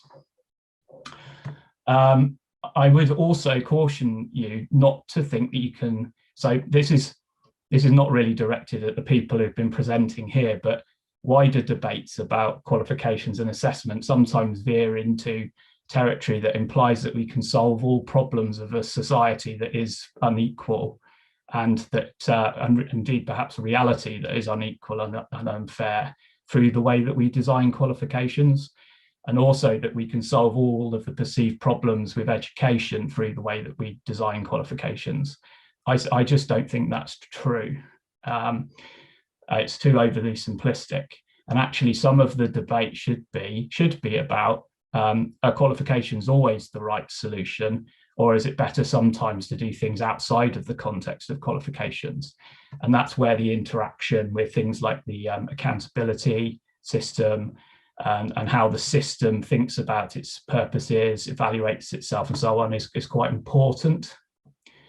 And I'd also agree with what Martin, I think, said earlier about you need to engage with the purposes and the uses of qualifications and the social functions they perform, and try to understand, are the changes that you're making meaning that things have to be done differently in terms of how people use the outcomes? So relating back to the stuff earlier about selection and those sorts of uses of qualification outcomes. One thing that's always on my mind is that we as a qualification regulator have no control over how external users of grades regard the grades. We can perhaps influence it by demonstrating that the assessment system is valid, reliable, equitable, dependable, and so on, but we can't control it. So that's another aspect to bear in mind. You need for people to have confidence in the qualification results. They will need to be clear about, you risk them not having confidence in the qualification results and coming to the conclusion that they can't use them for certain purposes anymore. And then the concern is, what do they use instead? Because qualification results might not be perfectly reliable, but other information that people might use to decide who should do what next might be even less reliable. On further research, I think the criterion referencing question is quite interesting. And there I think that is an example where we can perhaps learn from previous experiences about the importance of being careful how you go about doing criterion referencing. It's quite possible to end up with standards that are defined at different levels of demand in different subjects if you're not very careful about how you go about writing those and how those are then aggregated into qualification outcomes. And countries like New Zealand have had some bad experiences with that in the past. So I'll wrap up there. Sorry, Louise, I think I probably went on slightly too long, but I hope it was helpful. Thank you very much, Tom, and thank you, Dennis, and thank you, Martin. That was really helpful. I'm going to move very quickly on to our practice contributors, and we have a head teacher, we have head of a college from England and Scotland, and we have representatives from two of the major teacher professional organisations, the NEU and the EIS from Scotland and England. So if I could hand over to you, Robin. Thank you very much indeed, Louise. And just a very brief introduction. Robin Bevan, I'm a serving head teacher for 15 years, a researcher for 30 years, and last year served as national president of the NEU, and I've been an activist and a campaigner for, well, since adolescence, I think it's fair to say. In way of response in this particular seminar, which has been fabulous to attend and fabulous to learn from, I want to drop in some very grubby thinking, and I want to do it from the perspective of the Daily Mail and the Daily Telegraph. And the reason for doing that is because it is what I call the Mail Telegraph axis that has brought us our current social and political environment for all that that currently represents. And there are 4 beliefs. They've come out in various contributions earlier, but there are 4 popularly held beliefs that are propagated through that particular kind of channel and way of thinking that we would need to overcome if any of the fabulous thinking we've heard earlier and any of the reflections that have come up earlier are to be used to help shape better experiences for young people, better experiences for the education workforce, better qualifications, and better progression. So these are the 4 false beliefs that are very, very widely held. I would say they are probably majority views in popular consciousness. The first is that exams represent rigor. And you can reframe that in many different ways, but it's a false equivalence that examinations, written examinations, somehow are more rigorous than other forms of assessment. And until we overcome that notion, there will be very little progress. The second false equivalence is the idea that if you have increased syllabus content, if students study more stuff, that there is more learning going on or more depth of learning, more depth in understanding. Once again, it's not true. It's very definitely not true, but it is widely believed to be the case that students who have learnt more stuff are somehow better educated. That's hugely relevant because if you cram courses full of stuff for people to learn, then the opportunities that exist for alternative forms of assessment are often reduced. In fact, the time pressure becomes material. The third false equivalence is the notion, and this is absolutely present in the way the accountability system works, but it's also present in the way that newspapers present league tables of schools, the way estate agents talk about high-performing schools, the notion that higher grades obtained by a pupil cohort mean that they have had better teaching and that they have learned better. And the important point there is that that is clearly untrue unless you also are paying regard to some notions of prior attainment in that pupil cohort in the first instance. So it is not true that the school that gets the highest grades is the best school. And that's clearly highly relevant to popular consciousness issues around assessment and examinations. The final one of these 4 false equivalences is the idea that if you make common provision for all pupils, that is an act either of high expectations or social justice, or to turn it the other way round, that if you put some pupils on a different course, somehow you are undermining their chances, or it's what's sometimes called the soft bigotry of low expectations. And that's a difficult argument, but it's a really important one because we know that effective approaches to assessment are unlikely to see all students passing through the same sets of assessment tasks, whether that's an examination or some other mode. So 4 false equivalences. They are right at the heart of the popular and public dialogue on issues around assessment. And I can say that we, as a research community, might well have deeper insights into what things could look like, how they could be, but we have to take those 4 false equivalences head on. And I think today we've heard some of the answers to those. We've heard that mixed modes of assessment can be more reliable, more motivating, and more worthwhile. That actually what we should be looking for is progress in assessment and learning rather than higher grades at the outcome point. and that we need to be looking at alternative assessment pathways that provide all learners with access to valuable accredited outcomes. And I'll stop there, Louise, and thank you very much for the opportunity to contribute. Thank you, Robin. Move on to Ken. Hi there, everybody, and thank you very much for the opportunity to respond. I'm Ken Thompson. I'm the principal of Forth Valley College, and behind me you'll see the view that we have from our Stirling campus. There's 3 campuses in central Scotland. I'm also the chairman of the qualifications committee at SQA, so and I've been in the industry now for over 30 years. The heading of this is for equitable, reliable, high-stakes assessment and a possible dream. And I want to highlight a number of the points made today. The imperative one that Louise talked about was assess and drive learning that students need to succeed in the future. This is about having the appropriate learning and the appropriate assessment and the appropriate qualification to succeed in the future.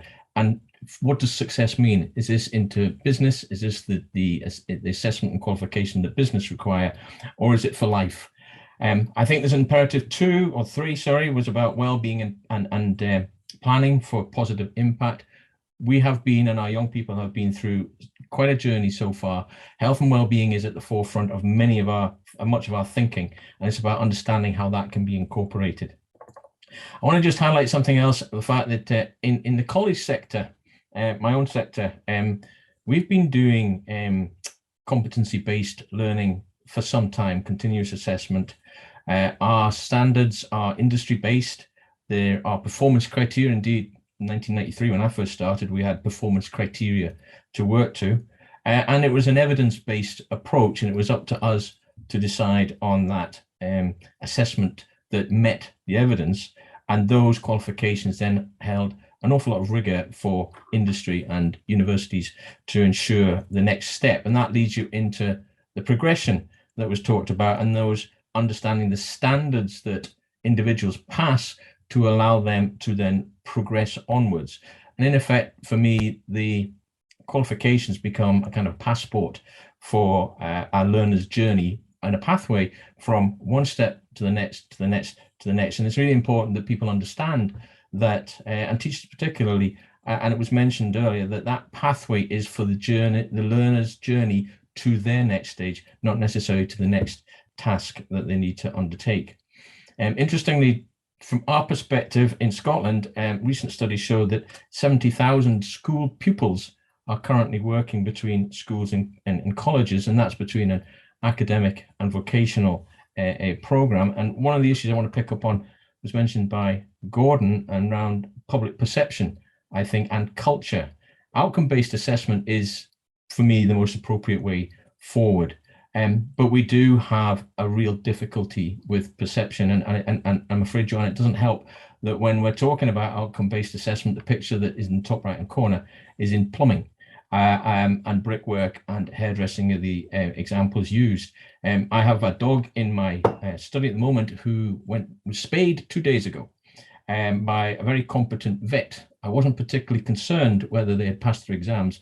I wanted to make sure that they were able to undertake a spaying appropriately and without harm.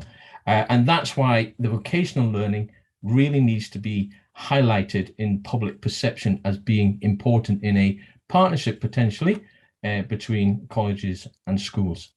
And then just to conclude, the point I made earlier about this being a possible dream. I was told once that a vision without a plan is just a dream, and a dream without a plan is still just a dream. So I just conclude with Louise's imperative 5, that now is the time, now is the opportunity. We need to execute a comprehensive plan and not talk about it and get on and do it, as a vocational person would say. Thanks, Louise. Ken, could we run straight on to Nancy? Good afternoon, and thank you. This has been a fascinating conversation. I'm Nancy Ellis. I'm Assistant General Secretary at the National Education Union, and I've been very closely involved with Louise and the Independent Assessment Commission throughout its process. I think I want to reflect on a couple of things. Firstly, one of the dangers of a roundtable like this one is that we lose sight of the young people for whom this system has to work. And I just wanted to reflect a little on those young people the system currently doesn't work for.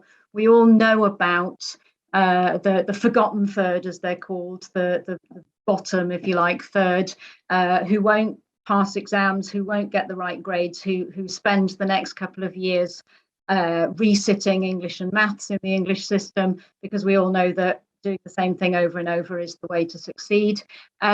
Those young people won't get on to good jobs and universities in many instances, and they are finding low self-esteem, low self-worth. But actually the system fails more than those. It fails the middle third, if you like, those who will get reasonable grades. They'll get passes, and they'll do that by a lot of revision and a lot of hard work, but they can do that without covering a large proportion of the syllabus, and they can do that without covering the content of the subjects, and they'll find it neither relevant nor interesting.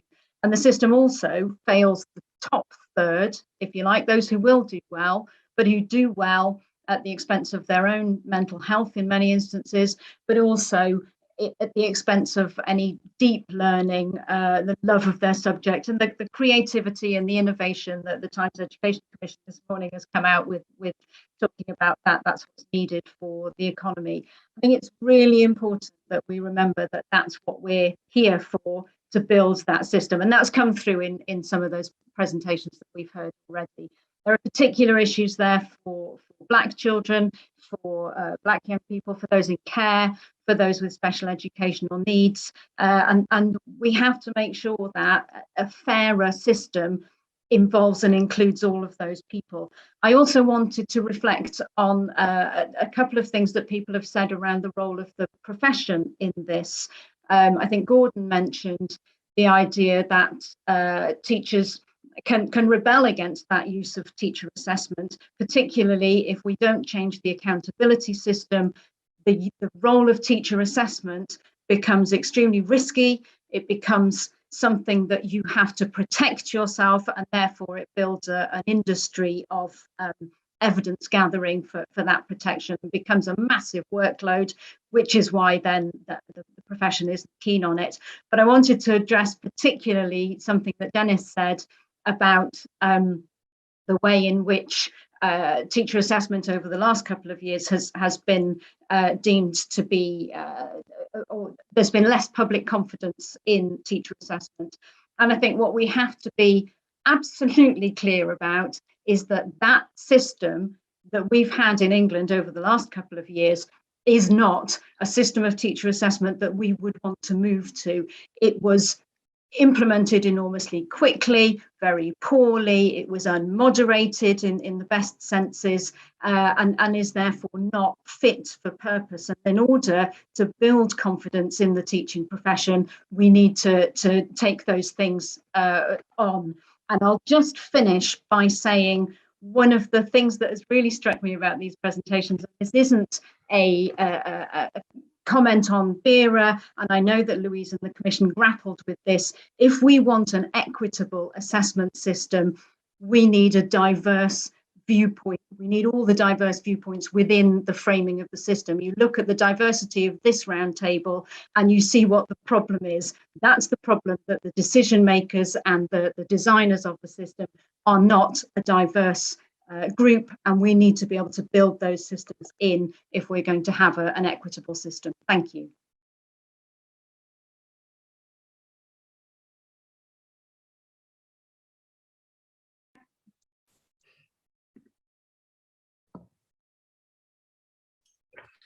Louise, I'm assuming that you told me to make a start. I'm going to start by agreeing with so much of what Nancy said there, and frame my contribution very much in terms of a response to the question that was put to us, which was, what would it take to create a more equitable, reliable, high stakes assessment system?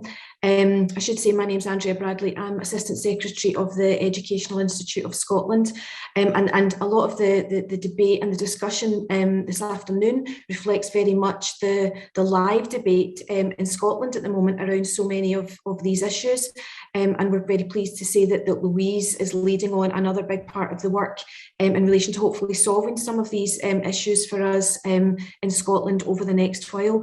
But in terms of what it would take to create such a system, we would say that the starting point, as Nancy's just been pointing out, is a careful, open-minded consideration of the evidence from educationalists, those being education researchers and practitioners, around assessment, you know, what it should look like and so on, what it should feel like for young people who are undertaking it and the teachers who are administering it. And that consideration should be hopefully encouraging people to move away from very entrenched political or institutional views, which keep us rooted in the past rather than looking forward to, you know, to how our assessment system needs to evolve, as does our education system, you know, to meet the needs of you know, the society in which we currently live in and future societies. So there has to be a willingness on the part of the decision makers to create the conditions for fairer, more equitable assessment. And right now, the EIS has argued that could be done by supporting schools with regards to the design of the senior phase in Scotland, in line with the aims of curriculum for excellence, you know, for that to be more in line with the aims of curriculum for excellence. So for example, almost straight away, we could move towards a system of 2-year qualifications, whereby we bypass exams and qualifications by and large at the age of 16, except for the young people who would be leaving school at the age of 16 and 4th year. They're only around 10% of the S4 cohort. And as Gordon's pointed out, what is in place at the moment, whereby young people sit qualifications and exams on an annual basis, is somewhat anachronistic. You know, that doesn't have to continue happening, even actually from next academic session. That's a change that could be made. This would really help us to achieve some of the aims of curriculum for excellence, for example, in relation to greater breadth and depth of learning. We should be preparing young people for their lives beyond school, their lives beyond college, their lives beyond university. It should be about depth and meaning in that learning that they can take with them on into life. And we think that bypassing that or changing that kind of like focus and fixation with exams is one way to really give meaning and depth to young people's learning, you know, by reducing the amount of formal assessment that they have to undertake, and in so doing, you know, similarly to how some of the other contributors have suggested, providing more time for teachers to engage in meaningful learner-teacher conversations about learning. This was another aspiration of curriculum for excellence, that there should be a much stronger emphasis a much stronger emphasis on formative assessment, you know, within the learning processes that are part of the qualifications. We also think that this would assist, as others have said, in terms of, you know, the well-being outcomes for young people. We know that there are significant mental health impacts for young people, you know, who are really kind of under the cosh, as it were, within an exam regimen such as the one in Scotland and similarly in England. So we could do things that really free up young people and free up time for them to enjoy and engage much more meaningfully with their learning. Schools in the longer term, I think that schools also need to be supported in terms of promoting parity of esteem across the different types of learning and the different qualifications types. That was another aim of curriculum for excellence. But what I would argue is that schools will only be able to go so far in that, while society holds greater store by certain types of qualifications than others, and holds or attributes greater status to certain types of qualifications and resultant occupations than others. So there's a link between you know, both of those things. In terms of how we actually improve the learning experience for young people, I think that there has to be a decoupling from the accountability agenda, as others have talked about, and there also has to be, you know, significant investment in terms of class size reduction and in reduction of teacher class contact time, in order that teachers can have more of that meaningful learning conversation with learners as they go, in preparation for whatever the final assessment of the, you know, the qualifications will be. You know, and there is a discussion to be had about that in itself. Also, we need to think about class contact time. That's a way for teachers, if teachers were released from class contact time and had more time to collaborate with one another, that's a way that we could definitely build on the progress that's been made in recent years in terms of understanding standards, moderation, etc., and that several contributors have said we need to build on further to really build and kind of like capitalise on the gains of the very recent past towards building that greater trust in teacher professional judgment as we go further. And I'm going to leave it I'm going to leave it there because I know that we're very, very tight for time, though I'll be happy to contribute some further ideas to you later, Louise, on the basis of EIS thinking on these matters currently. Thank you very much, Andrea. And I think that if anyone came into this seminar not convinced of the importance of partnership across research, policy and practice, then I hope that they leave the seminar with very different views. BERA is a research organisation, and so I'm now going to hand over to Gemma Moss, who's going to respond from the research perspective. We look forward to your thoughts, Gemma. Thank you. Thank you very much. I'm here as somebody who's kept a very strong eye on the interactions between education and policy, mainly looking at literacy policy, which inevitably takes you towards assessment questions. I'm not an assessment expert. I think for me, listening to the range of presentations and particularly the comments from practice as well as policymakers around all of this, what we get a very clear picture of is just how contested this territory is. I want to go back to something Louise said in her presentation about being optimistic about expectations and realistic in judgment. I think we have to be optimistic about what we can change. We also have to be realistic about how we might do it. And I think part of what I'm hearing in the conversation is the complexity of the technical issues. I know Paul Newton's work, and I've heard him before pretty much argue it's impossible to square all of the different dimensions that come into constructing fair assessment systems. I think the answer in the current moment in time is to focus in on collectively what we think the purpose of assessment is.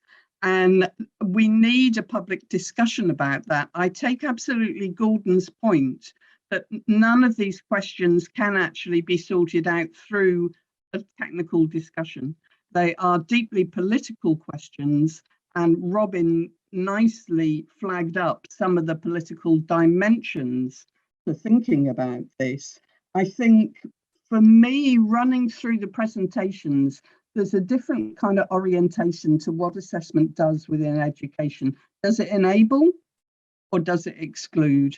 I think here in the English system, we have a very strong emphasis on exclusion, actually. We run a system based on very firm exclusions at 16 in terms of who will follow which pathway next, at a point when we really don't need that.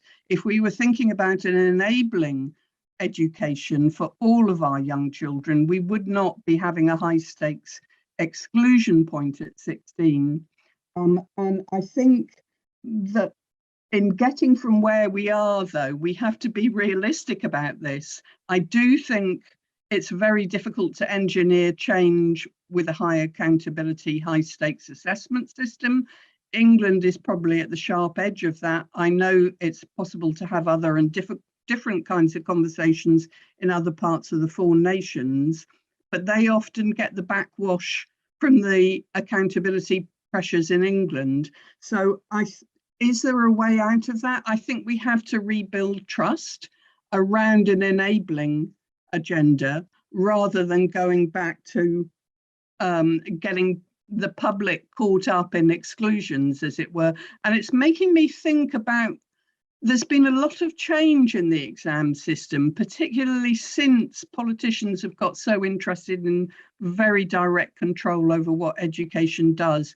So if we think back to the Blair years and the new Labour settlement, they were talking up a knowledge economy and making an education system which would equip more people for jobs in a knowledge economy. okay, what has happened to the economy itself since then? Are there more knowledge economy jobs? What has happened to graduate employment? Actually, what we've seen is a huge growth in a low-wage precariat sector, for which we do not produce an education system that helps people survive that. So in dealing with a return in public confidence and public trust, we have to take on and think about those broader questions. I think we have to be very clear on what we see as the purpose for assessment within the education system. And for me, that means more interest from the research community in working across the boundaries between research, policy and practice than perhaps historically has been the case. Education is an applied field. Researchers do indeed work on practice. They may omit the political dimension. We've got to become stronger at thinking across those boundaries together. And I very much welcome the work of the Commission in those respects.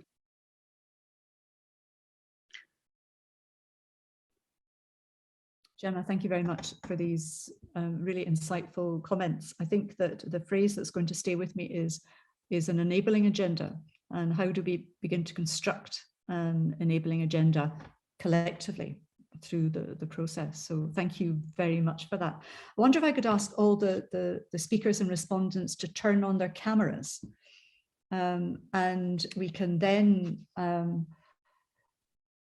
with people's forbearance, because we're running late, and I really wish now we'd organise this as a whole day seminar rather than trying to do it in 2 hours, because I think there's certainly there's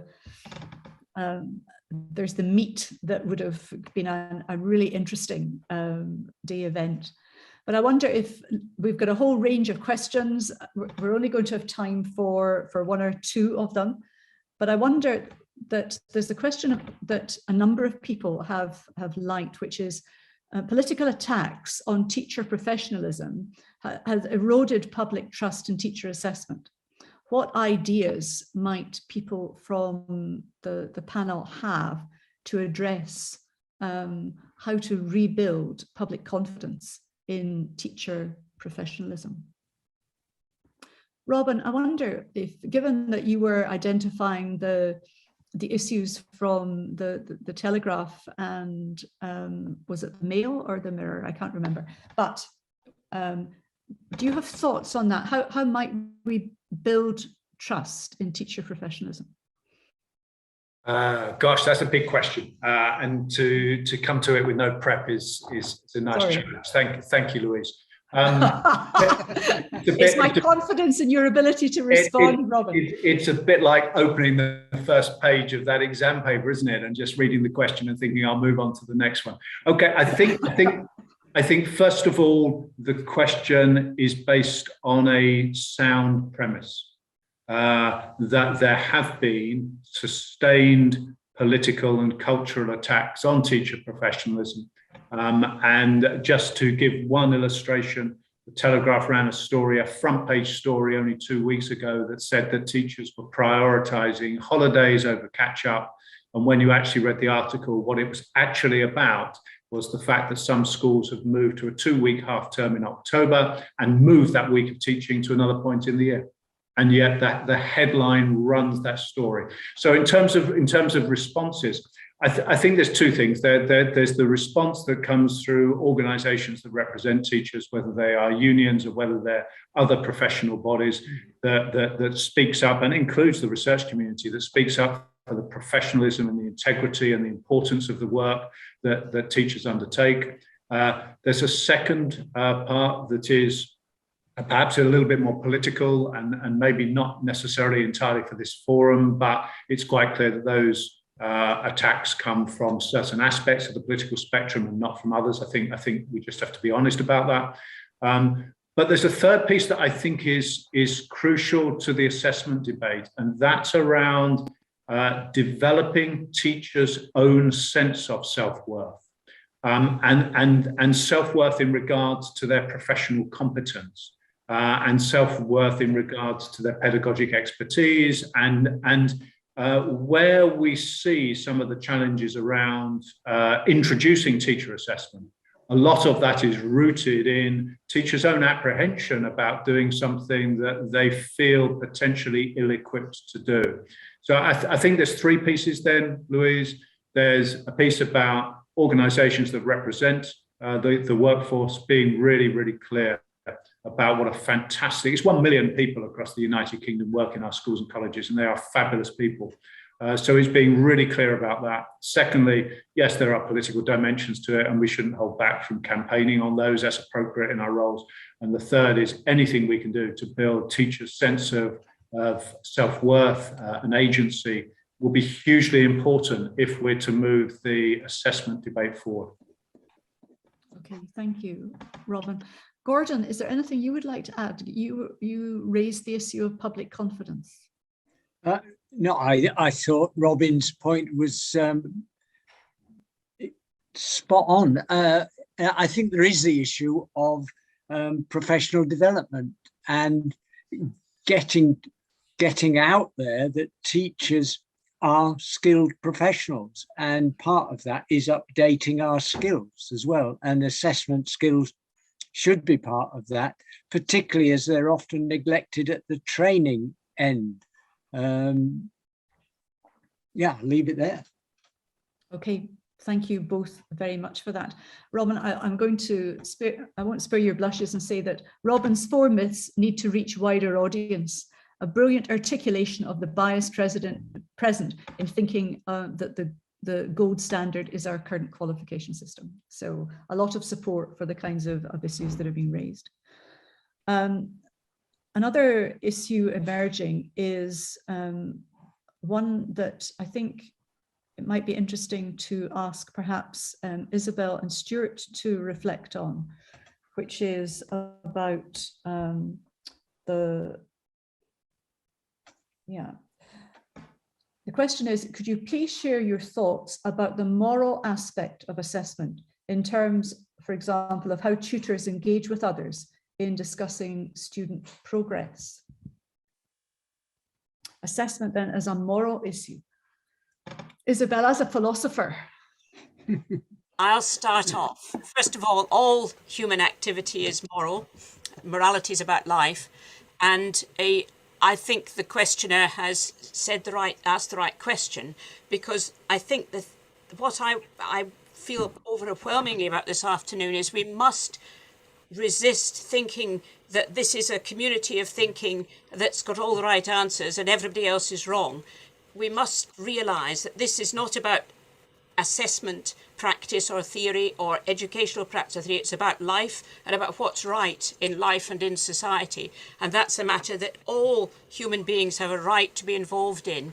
And the public, for example, when Dennis said that I know that he was with a little bit of a twinkle in his eye, that perhaps public confidence is more important than reliability. I would say here, I think it is, because public confidence is about what people believe is right, and right for themselves and right for their own young people. And so I believe that assessment is a moral action. It's not about a system, it's about a moral action, about achieving what is right, and the criteria for what is fair and equitable in life should come into the world of assessment. And we should open up that debate, and it's a debate of entitlement of all, including people who write and read the Daily Mail, have an entitlement to be involved in that discussion. And we need to look outside and bring the outside thoughts in, because it's about achieving justice in life, and what small part, but an important part, assessment places in that. So I think that's the way we need to think about it. It is essentially contested, both within academe. There are people who have very different views, and writers with very different views to those you've heard this afternoon. I'm going to a meeting tomorrow with some of them, and I'll expect to hear very, very different academic views about assessment. And also in life, there are different views about what is right. And so I believe it is a moral discussion, and it should be. If this was happening in America, I think Stuart will agree with me, we've spoken in 1 or 2 events in America. If this afternoon had been largely with people from America, they would have been discussing racial equality and injustice in society the whole time. they've hardly have been touching on anything else. And it's a very different, we've had a quite specialised little discussion about assessment with people who largely agreed with each other. It's a very different thing. So that's my rambling reply to Louise. Thank you, Isabel. Stuart, is there anything you want to add? Yes, thank you. Well, I would simply endorse the views that Isabel has espoused. I would add that when we talk about justice, what is justice? What does justice look like?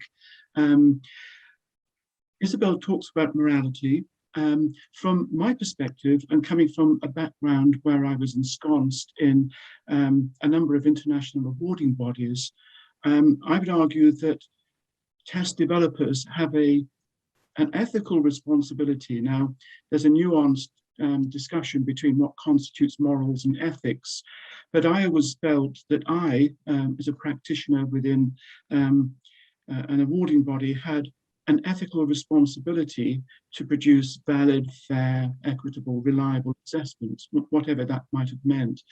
And I think COVID somewhat shattered some of the fairly typical views that I held, which were shared within my own community of practice, which was one of, well, actually, we know what those things mean, and we can share those things with a wider community, and in particular the public, and we can tell them what validity is and what reliability is and what fair constitutes. But in fact, what I came to realize was that the public have a view of their own. And it's a very strong voice, an exceedingly strong voice. And it shattered my own personal arrogance. And I think, and I mean this in the nicest possible way, it probably quelled some of the arrogance that resides within some awarding bodies about, do we have all the answers? Do we know what's right? And can we present that sense of rightness in a way that everybody's going to accept? Well, until COVID, I think that was entirely true.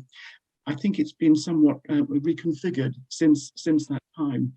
And with regard to America, critical race theory is prevalent in just about every discussion in education more broadly, but in particular, educational assessment. And Isabel is right when she points out we gave a presentation in June of last year at NCME, and the whole discussions around every single presentation were replete with references to race, ethnicity, and all the concomitant issues.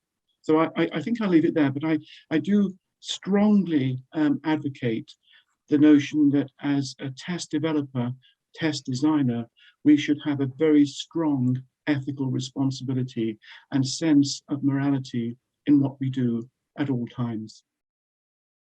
Thank you, Stuart. Just before I hand over to Dom, I've got one question here that I can't resist. Joanne, it's heading your way, so I'm just warning you. But the question is there a reason why pupils and students themselves can't set their own standards? Should we have more faith in our young and demonstrate more respect for them? Yeah, I mean, there's a long history of exclusion of pupils'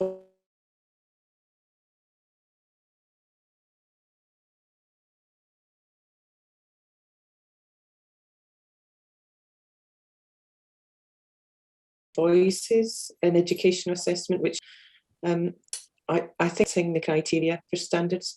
The question also raises the possibility, though, that those could be set at a local level. So do we want to go the whole hog and be much more inclusive so that we could have different kinds of standards, different kinds of assessments and so on, distributed across the country? So I think these are the sorts of debates that we need. We've worried that 1,000 flowers blooming is not the right way. But actually, I think what we found when we've engaged with all of these inclusion agendas is that we actually need more than one way of assessing people, that people need different ways to be able to demonstrate what they know and can do in a way that's not only tailored to their backgrounds, but actually to the cultural context in which they operate, which might be local geography in terms of labour market conditions, or it might be their own personal characteristics and background. So I think that's a really interesting question, and one that we certainly ought to be looking at more. Thank you very much. And I think that's a suitably radical point to hand over to Dom. And just before I do, to say thank you to everyone for your participation and your thoughts and reflections. I'm sorry we didn't get to all of the questions, but let's find a way of continuing this conversation. Dom, over to you.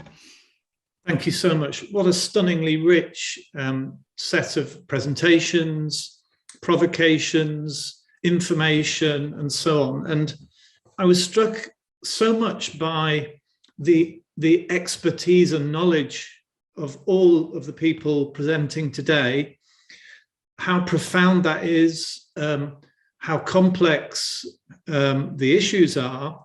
And then my mind in these situations often turns towards ideas of, will policymakers take on board these ideas?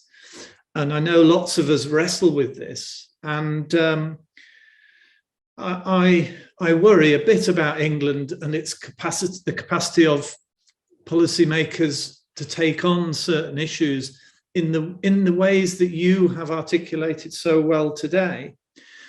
Now, to play devil's advocate to my own comments, we are a group of people, yes, with huge expertise in research, in policy, in practice, but a number of times the perhaps contesting idea of democratic decision-making has emerged.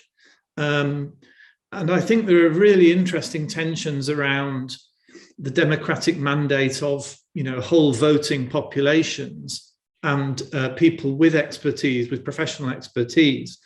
But the only way I can see really of resolving to some degree that is through collaboration between different groups with interests. And in fact, Louise's leadership of the Commission demonstrated exactly, and the NEU's support demonstrated a model of that happening in practice. So in fact, what will come out of that Commission will represent a cross-section of different stakeholders.